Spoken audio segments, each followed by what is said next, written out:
Este fin de semana se realizaron marchas en diferentes ciudades del país con un punto que se ha expresado en las calles: elevar a rango constitucional el derecho a contraer matrimonio entre personas de un mismo sexo. Hola, soy Jorge Fernández Menéndez. Se trata de un debate de actualidad en buena parte del mundo, donde se pretenden ampliar los derechos humanos hasta la elección de la pareja, independientemente de que sea del mismo sexo o no. Bienvenidos, yo soy Esdras Chabot.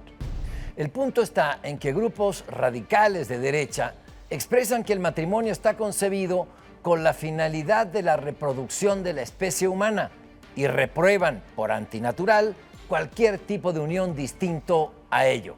¿Qué tal? Soy Pablo Iriart y esto es México Confidencial.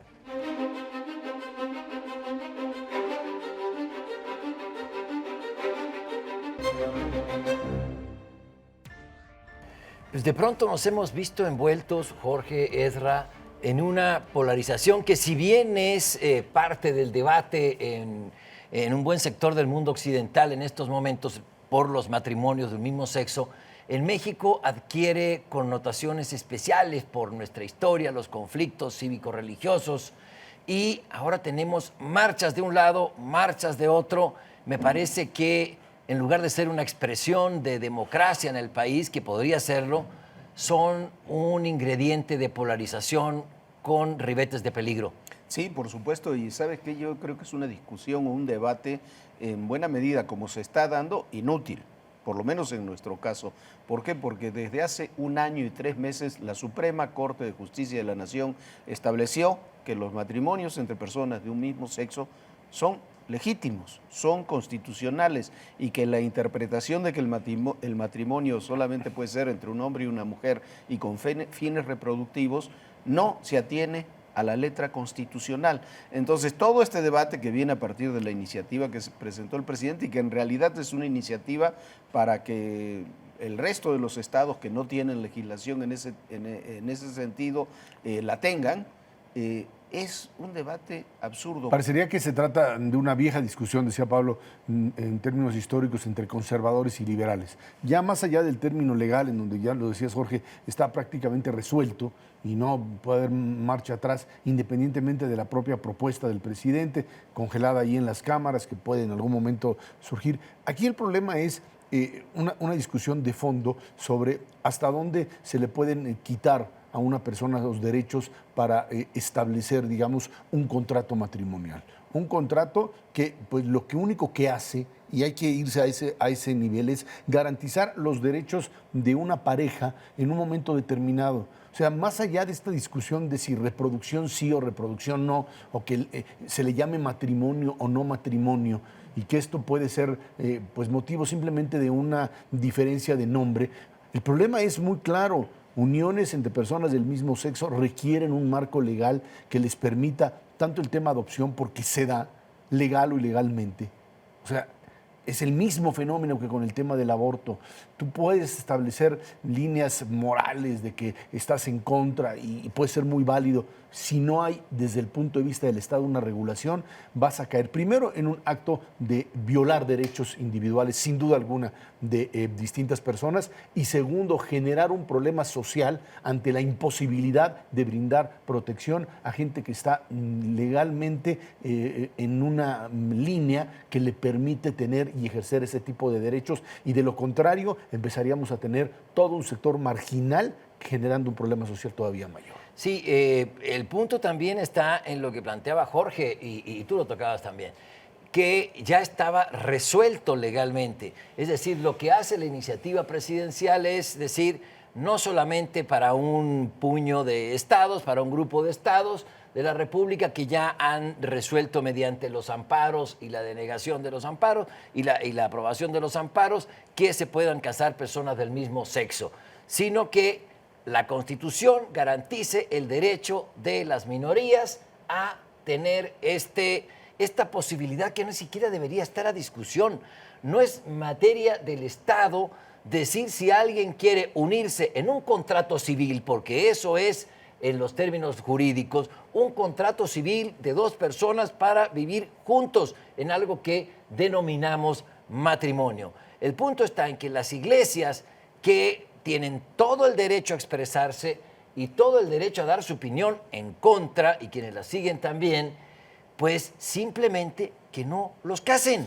O sea, dentro del credo religioso, católico o mormón o lo que sea, de todos los que sean evangélicos, los que se han expresado en estos días en contra, pues es muy sencillo, que no los permitan casar por esas religiones, por esos credos, y punto. Sí, por supuesto. Y además también se tiene que preguntar cuál es lo que está en el fondo, ¿no?, de esta movilización. Cuando los sectores que se movilizaron el sábado, encabezados por la Iglesia Católica y por otras iglesias también, dicen, estamos en defensa de la familia tradicional. Se llega a la barbaridad de decir, lo decía uno de los obispos que participó en estas movilizaciones, que la familia tradicional es el padre, la madre, los niños. ¿Qué pasa con el 29% de las familias mexicanas que son mantenidas por una mujer?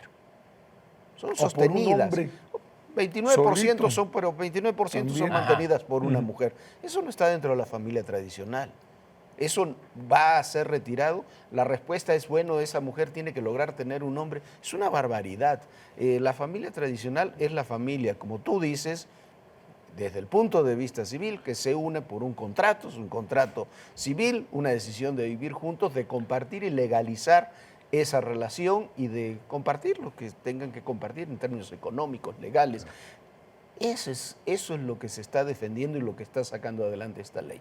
Me resulta incomprensible lo que está haciendo la Iglesia, porque a pesar de lo que se está diciendo en estos días en México, no coincide con lo que está planteando el Vaticano. El Vaticano está hablando de la propia Iglesia y de la aceptación dentro de la Iglesia de ciertas parejas. Aquí lo que se está haciendo es la participación de la Iglesia en términos de contratos civiles que no tienen nada que ver con la Iglesia. Y yo diría, además, que sí es una responsabilidad del Estado. Y diría, bueno, es un problema civil, decía, ¿no? Entonces, que se peleen las iglesias con los grupos defensores de derechos humanos y que el Estado, en el sentido estricto del término, en el sentido más cerrado del gobierno, que no se meta. No. Aquí sí hay un problema muy serio de un posible ultraje a derechos humanos de distintas minorías. El Estado tiene que garantizar esos derechos. Tú hablas de estas familias de una sola persona que mantiene, sea hombre o mujer, o familias que tienen estructuras totalmente diferentes.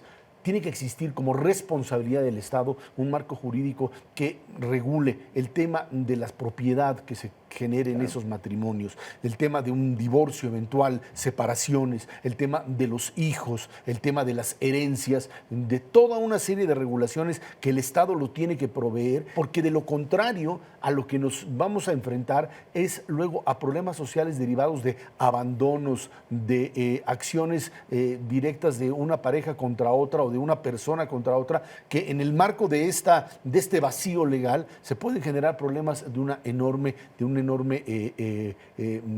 daño para las personas, y también la responsabilidad del concepto de familia. Si estas familias entre personas de un mismo sexo tienen que tener la responsabilidad de que aquel que adopten es parte de la familia, no es un juego, no es una opción como tal que dice la Iglesia, bueno, pues que lo tengan ahí al lado o que hagan lo que quieran, pero eso no es un matrimonio. Tiene que existir la obligación en términos del contrato civil y de las responsabilidades ante la ley.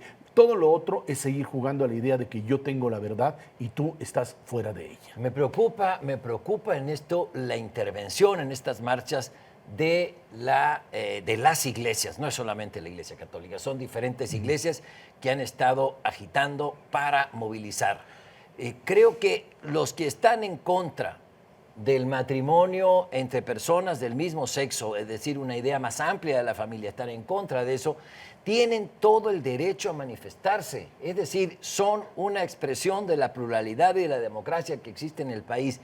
Pero cuando es las iglesias las que alientan este tipo de manifestaciones, caray, el peso de la historia en México es muy grande. Hemos tenido confrontaciones desgarradoras por las decisiones, por las escisiones Estado-Iglesia. El Estado tiene la obligación de garantizar en una sociedad democrática el derecho de las minorías. Los homosexuales, las lesbianas, todos son minoría, pero tienen derechos humanos y el Estado se los tiene que garantizar.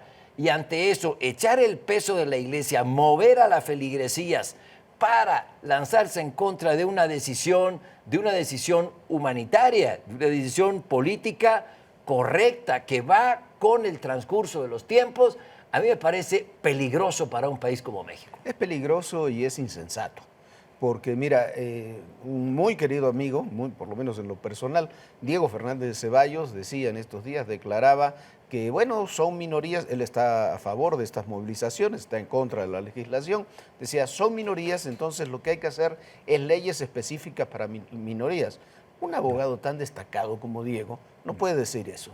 Las leyes tienen que proteger a mayorías y minorías por igual. No se puede hacer una ley especial para la minoría. No podemos hacer leyes especiales. Si Estados Unidos quisiera hacer una ley para afroamericanos o para paisanos, pondríamos el grito en el cielo, hombre. No se pueden hacer leyes para minorías. Como tú dices, el Estado tiene la obligación de respaldar los derechos y los deberes de las minorías de la misma forma que de las mayorías.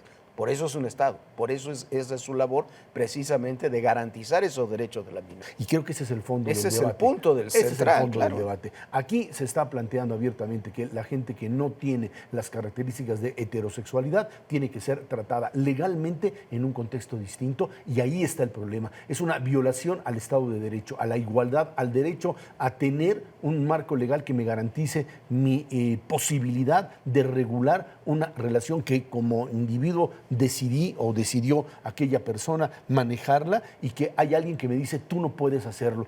No estás dañando a un tercero. El tema de la discusión sobre si pueden adoptar o no, que si causan daño o no, me parece que está más allá de este tipo de consideraciones, y sí es un embate que termina dañando a minorías en un Estado que no puede permitirlo. Sí, y además minimizar o estrechar tanto el concepto de familia, que tiene como fin la reproducción de la especie humana. Yo digo, ¿y las parejas que no tienen hijos? Claro, que no quieren tener son hijos. Que no familia. quieren o no pueden tener, no son familia. Me parece que es una O la visión... pareja que quieren tener los hijos sin casarse. Me parece una visión decimonónica. ¿Por qué? Porque es mucho más amplio el concepto de familia. Eso es parte del debate. Lo que subyace es un conflicto político en que las iglesias han entrado a un terreno peligroso, que es la confrontación entre mexicanos. Los derechos de las mayorías son absolutos y son excluyentes de los derechos de las minorías. Por supuesto que no en un Estado democrático, porque en nombre de esas mayorías y de quienes se arrogan las voces de las mayorías, se han cometido los más grandes crímenes de la humanidad, entre ellos la quema de judíos, la quema de los disidentes, La destrucción de sociedades la Unión completas. Soviética. Así es. Y, perdón, ¿Qué es lo que está atrás, antes de terminar, qué es lo que está atrás? Hace un año y 3 meses este tema ya estaba resuelto por la Suprema Corte. No hubo ninguna manifestación, no hubo nada. ¿Qué es lo que está atrás? Lo dejo sobre la mesa para que lo discutamos otro día. Te pregunto rapidísimo. ¿No será que es la primera vez que la iglesia tiene que pagar impuestos? A lo mejor ahí les duele. No será. para la reflexión. Especulación. Ezra, Jorge, amigos, los dejamos. Muy buenas noches. Esto fue México Confidencial.